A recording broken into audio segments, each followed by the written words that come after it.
isang karakter din sa kasaysayan ang hindi natin dapat kalimutan. Tama ka dyan, Justin. Matapos ang successful retelling ng kwento ni na General Luna at Goyo, oras na para babae naman ang bumida.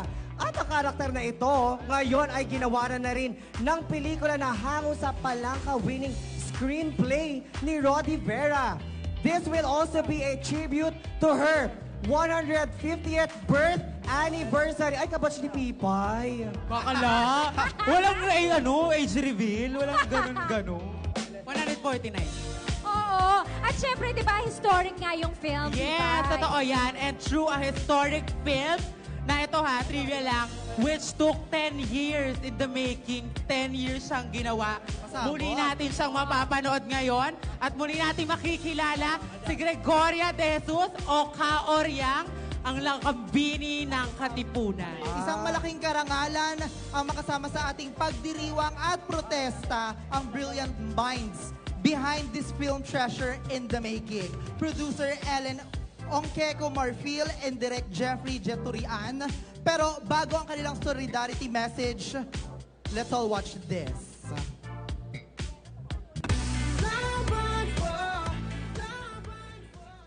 Kababayan, ikaw bagay natapos na sa iyong pagninilay-nilay. Ako si Gregoria, nanunumpa sa harap ng kataas-taasang kagalang-galangang katipunan ng mga anak ng bayan.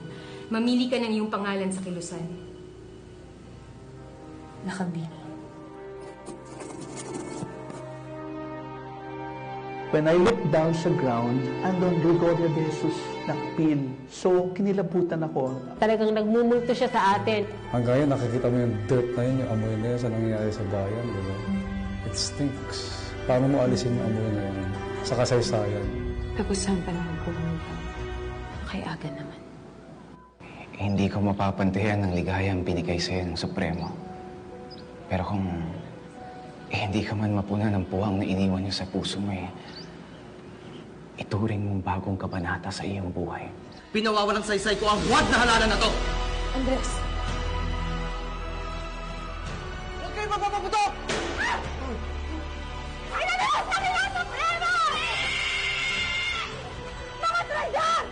Walang lihit. Nagugit sa kahilan. Kung pag-uusisa ang nagdala sa'yo dito, umurong ka. Hindi ako uurong. Sa buhay mang ito o sa kabilang mundo,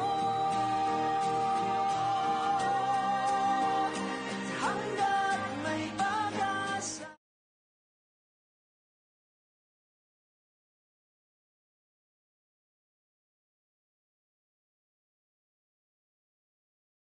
Mapagpalayang araw po sa inyong lahat na narito na tumitindig, nagmamahal at lumalaban para sa LGBTQI kahit umulan o umaraw.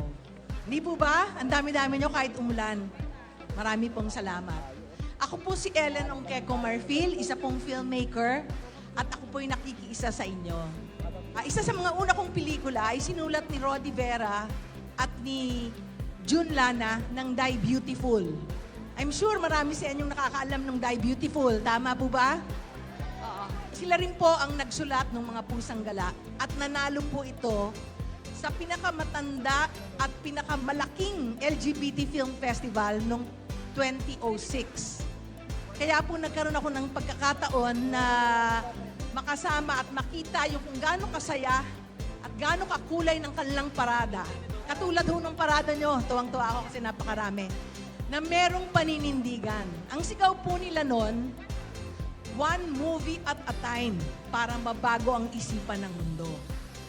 Pero nakakatuwa kasi ang dami ng pelikula tungkol sa inyo at marami nang nanunood at nakikiisa. Yung pelikula pong namin tungkol sa isang babae na naging kaibigan niya yung kanyang landlord na bading dahil nagkatulungan sila sa mga problema nila at sitwasyon nila sa karelasyon nila. Naniniwala po ako na maraming magkahalintulad sa problema ng mga kababaihan at ng LGBTQIA. Kaya ngayon po ay pinapakilala namin ang aming pelikula, Nakambini Gregoria de Jesus, yung napanood nyo. Minsan hindi nyo kilala, pero siya yung asawa ni Andres Bonifacio, ama ng Rebolusyong Pilipino. Pero hindi lang po siya isang asawa. Siya po ay isang babaeng bayani na naghimagsik, namuno at lumaban para sa bayan. Tulad ng maraming karanasan nyo, no, ay hindi siyang kinikilala. Kadalasan, sigurado ako, ang mga historical films na napanood nyo ay puro pamunuan ng kalalakihan. Tama po ba? Wala namang masama doon, pero siguro importante na makita natin ang kasaysayan natin sa perspektiba naman ng kababaihan ng isang leader na ina ng revolusyon.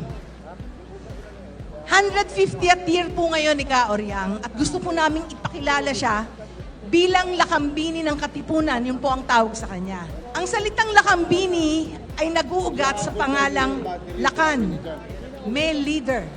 At yung bini, babae. Naniniwala po kami na lahat tayo, lahat po kayo dito ay lakambini. Tama po ba? Kaya po, no, gusto po namin imbitahin kayo sa pelikula. Ang artista po, nakita nyo si Leo Vipo, si Rocco Nasino bilang Andres Bonifacio, at Paulo Avellino bilang Julian Nakpil. Maraming hindi nakakaalam, nag-asawa po si Oriang. Sa totoo lang, love story po ito. Pinaglaban niya si Andres, si Julio at ang bayan. Sana po ay supportahan niyo tong pelikulang to. Sa November po ito ipapalabas. Kasabay po nito, Wicked. Marami, sigurado ako sa inyo, fans ng Wicked, no? Maraming nagsabi, umurong sana kami. Pero sa tingin po, hindi na kami uurong dahil dapat Women's Month to. Kasabay namin Sleeping Beauty. July naman, founding ng Katipunan, ang kasabay namin Superman. Kaya nung November, kala namin wala kang kaming kasabay. Sabi ko, hindi na kami uurong. Ito talaga ang estado ng pelikulang Pilipino. No? Kaya sana po, suportahan nyo. Marami yung nagsasabi, women hold up half the sky. Pero sa tingin ko po, kung magsasama ang kababaihan at ang LGBTQIA, mas malaki pa dyan ang mapagtutulungan natin magkaroon ng isang mundo na bukas sa lahat, pantay-pantay, na walang kondisyon, at maaring pag-ibig na walang kinakatakutang anyo. Kasama niyo po ang mga kababaihan, kasama niyo po kami, kasama niyo po ako. Mabuhay po kayong lahat, mabuhay po tayong lahat. Happy Pride po sa inyong lahat.